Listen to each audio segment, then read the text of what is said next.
So in the last video, I talked a little bit about the hunt plan that I have coming up here. And I wanted to go a little bit more into depth around some of the specific things that I plan to be doing to improve myself over the next, well, I guess 4 months or so. April, May, June, July. That's 5 months, let's say.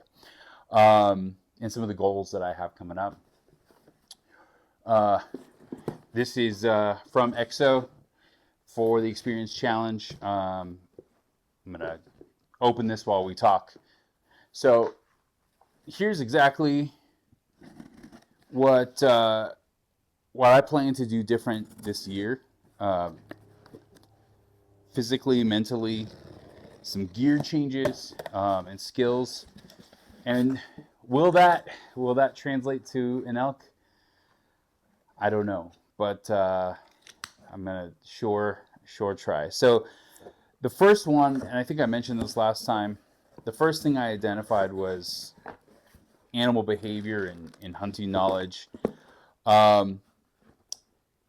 This unit that I put in is a nice EXO hat. That was not part of the Experience Challenge. That was just something that I wanted.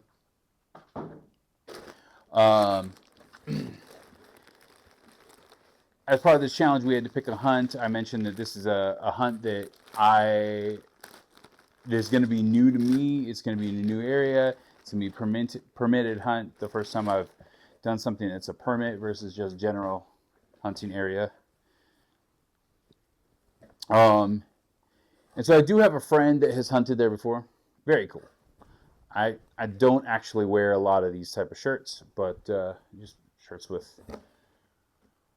writing on it, but still very cool. So I have a friend who's hunted in this area before, and I plan to get his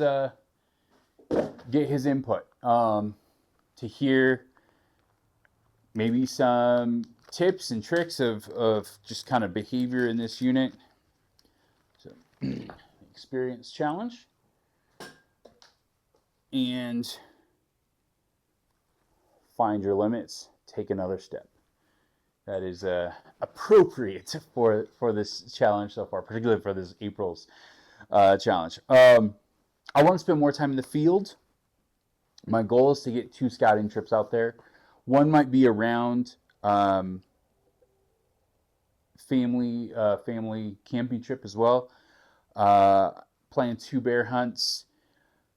And then my 2 5-day elk hunts. That's what has worked for my family so far. My goal is just to spend more time in the field. Animal behavior, I think at its core, really just comes down to spending time out in the field. I don't know that there's a lot of shortcuts for it. However, I can't always be out in the field. So there's a few other things I'm going to work to do. I mentioned I've been watching elk hunting videos at least one a week.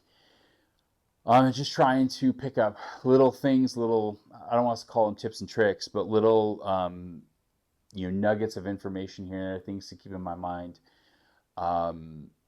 behaviors to watch for, etc. I already have done this, but I listened to all the entire Backcountry Hunt podcasts, all of the Cafaro casts, back when Aaron Snyder was there.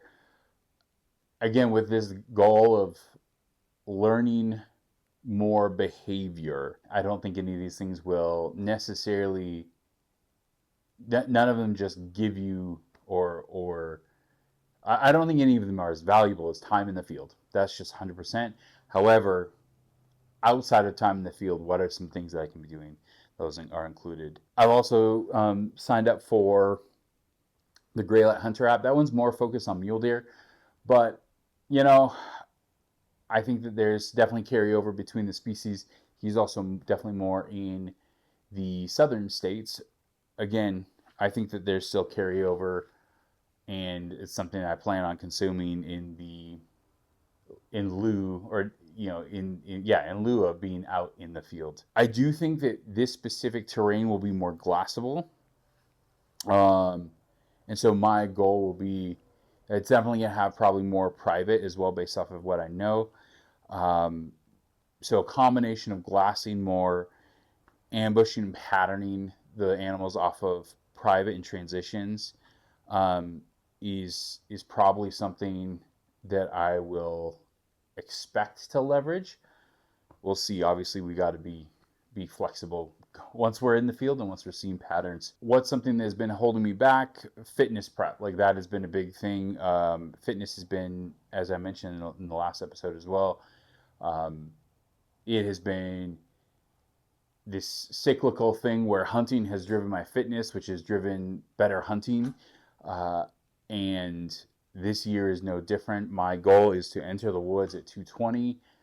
I don't know. I have not looked at exactly how likely that is to hit that goal at this point. However, I am 25 pounds down since February, and we'll keep at it. Even if that means I end up going into the field at 230, that's a huge improvement from the 260 to maybe even more than I was last year. I also plan on doing, and I have been doing, lots more rucking as really the primary training and workout tool. I learned last year I did a lot more of that starting in July, and found that my endurance was way higher than the previous year. My weight was also lower, but I really attribute it to just having weight on my back and walking, which sucks because, man, a 30-minute high intensity workout feels so much more, uh, it feels like I've done so much more. It feels like so much more of an accomplishment in a shorter amount of time. Feels like more sweat. But I really do think that this is the thing, that if you're gonna be hiking with weight on your back, then hiking with weight on your back is the thing that you should be doing, and that there really is no substitute for it, based off of my personal experience so far. Lots of people are saying that, so it's not just me, um, but my experience has definitely uh, added to the trust in those people and their opinions. Mindset is the next thing that I plan on working on. The big thing, mindset for me, has been hiking in the dark in grizzly country. It's definitely cost me opportunities. There have been times where I've hesitated going after bugles um, near the end of the day because I knew there would be a longer hike back. There are times where I've come back to the truck instead of staying out, which I don't. Yeah, anyway, so let's not get into the logic behind that. But the reality is, I'm pushing myself to be out in the field more, to be out where things might happen with elk, rather than coming back to the truck as much this year. I don't think it's about more courage. I think it's about normalization. So more hiking at night, or in the dark, is something that, I mean, just naturally has to happen to do that physical fitness and do the rucking stuff. Like, I got to be doing that most days, either after the kids are in bed or before they're awake. And so naturally, I've spent, I don't know, 6 days, 7 days out in the dark, hiking mostly in the dark with just a headlamp. Um, Already in this month of April. Additionally, making sure, the trips that I go out bear hunting, etc., like spending the nights away from the truck and out in the dark, like, it's only gonna just increase that normalization. The mental shift is really huge. Of when in doubt, continue to just stay out there.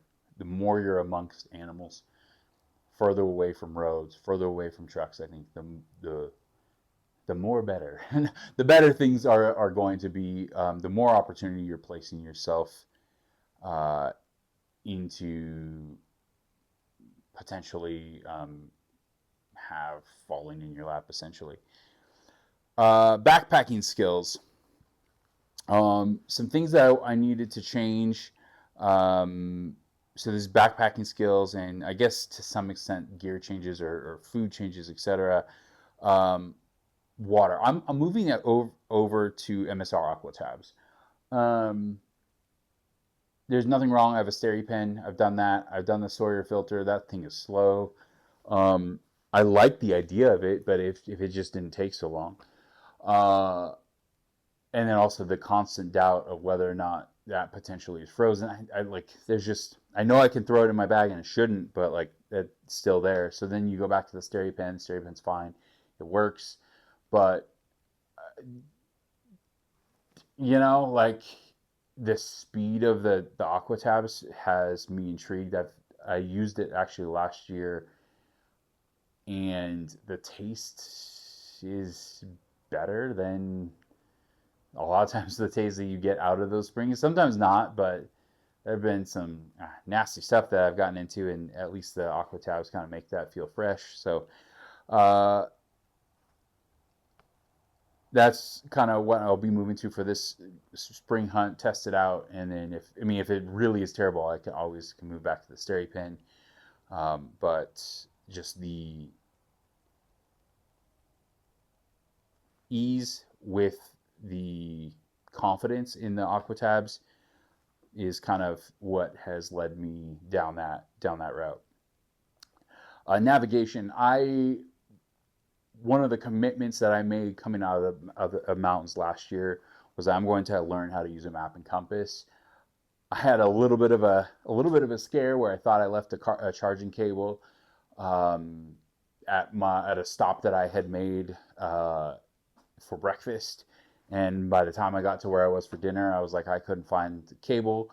Phone was at 50% or so. I was like, well, I guess I'm hiking back to the truck tonight.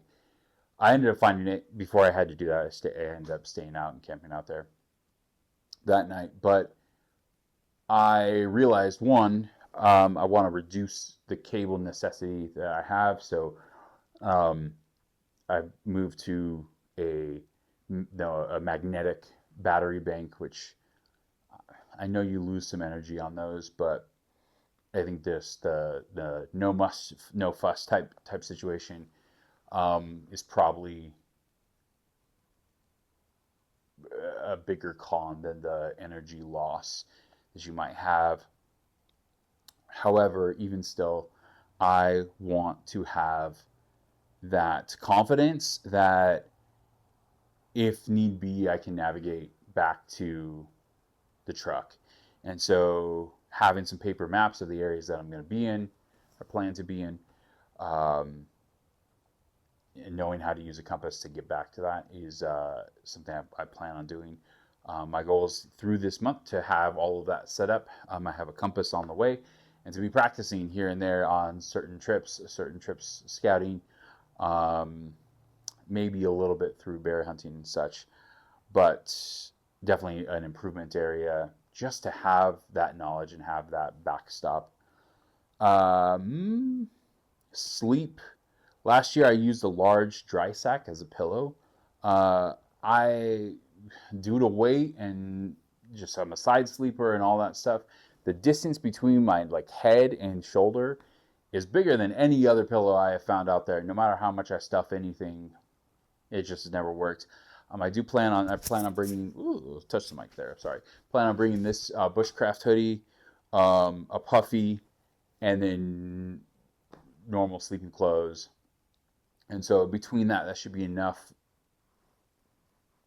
clothing to stuff that, and also use as like a backstop for staying warm if need be. Food is the last thing. Um, I just do not seem to do well with freeze dried meals. To be fair, I also have definitely used hunts as a big cheat time, so I might have some sweets and stuff like that, and cookies and things that I don't normally eat. I need to cut all that crap out. But at its core, I really do think that so much of the problem is directly related to these meals, which just don't work for me. So instead, I'm planning on dehydrating my own food, rice and shredded chicken, whether, yes, like canned chicken. I plan on cooking that and then dehydrating that and using that as my meals. I'll be testing that during spring bear as well, and we will see how that goes. Lots of I already have gear list planned. I can go through that at some point, but in the next video, I think as I plan on going through my sheet and gear plan, but very much reliant on a lot more whole foods, um, things that are pretty straightforward. Is like what's in there. Just keeping out the crap. Eating, frankly, eating more in the backcountry like I eat on a normal regular basis, I think is going to help me more. Shot opportunities. Um, I started working with Archery um, as an archery coach couple months ago, starting in November. Have worked a lot on form and really just trying to improve my shot and improve the consistency in my form. And so that has been a big thing to really um, give me more confidence in shooting. It's still a work in progress, but that's definitely a big piece. My goal is to be dialed at 60 yards um, and be confident in a shot like that going into the field. I haven't had any draw opportunities really on elk. I was in shooting range of some and was not. It was so fast that they were out of there before I had a chance to really react or verify the type of animal I would have even been drawing back on, make sure it was legal, etc. So I haven't had shot opportunities, what I would call a shot opportunity yet, um, where I've actually drawn back on a bull. I want to increase those. I mean, I guess 0 to 1 would be an increase, but I definitely my goal would be to um, have at least what 2 per trip. I think is a goal. So a few gear changes. We're kind of in the last thing here. Gear changes. Mentioned the battery charger. Um, uh, I need to get a chainsaw just to kind of alleviate any chance that if there's a tree down or something like that, in the places that I've gone, I can get in or get out without having to break out my mini hatchet. I do have a goal for a second tent of the truck. I actually already have that tent. Um, whether or not that's more of like a large kind of tent, so I don't know. Maybe that's I don't know. It will work, but I'm not quite sure it's the right fit. I'll have to see. I need to test out setting that thing up and seeing if that will work in a pinch. But the goal for that is less so about coming back to the truck and having somewhere quick to somebody having somewhere to stay at night versus having weather roll in and then not completely pushing me off the mountain or pushing me to a different location, which is what happened last year. Backup bow fully set up at the truck. I'm testing out the XO-K4 pack. Like I mentioned, 2 smaller battery packs. I'm going to aim to have everything else be USB-C. I think that's the case. I do plan on having a backup day pack at the truck for any kind of run and gun type days. We'll see though. That one's kind of on the fence now that I'm testing this out a bit more. That XO-K4 is with the 3K bag, which has actually been really nice so far. We'll see how it goes during spring bear. Bow I'm shooting is this Darton over here. It's a longer ATA bow, 35 inches. Better stabilized. Like I said, worked a lot on form, worked a lot on that bow to kind of have it shooting well for me. That's continues to be work in progress, but really trying to dial in draw length, holding weight, weight on the bow, etc. for good shots. and one that is consistent. Something I've run into is, when kind of doing still hunt type, like spot and stock, more, I guess more would be in the still hunt type scenario. Um, Between a trekking pole and a bow, like there's nowhere to put anything. I do think there's value in that trekking pole. So I picked up a bow spider this year, just to have on the hip belt, just to be able to drop the bow on real fast, be able to glass without, and free up at least one hand. So that's another thing. And then these boots are new. I haven't mentioned these. I mentioned another pair of boots on a previous episode. These are barefoot Viwas. These are Tracker Escape. Let's see, Forest Tracker Forest. Ah man, Tracker Escape Forest. Um, we'll see. I have liked them. Doing a lot of hiking with them has definitely worn my feet out. So we'll see how that works during spring bear and whether or not I think that I'm ready for day after day in the mountains for elk hunting with them. I do still have my backup pair of Las Sportivas. Every year I continue to go into the field more prepared for each season. And so, like I mentioned in the beginning, I don't know that means I'm going to kill an elk. That's not what I can control. However, I know if I can control the things I can control, being further out, longer out, being more capable, having more confidence, that it puts me in a better place to be successful. And that's what I'm aiming for. Thank you for joining, just listening to me ramble about some of my plan. Hopefully some of it is interesting and maybe it inspires you to think about kind of your plan for this season and what you're doing. Drop a comment if you have any questions, any thoughts, any critiques.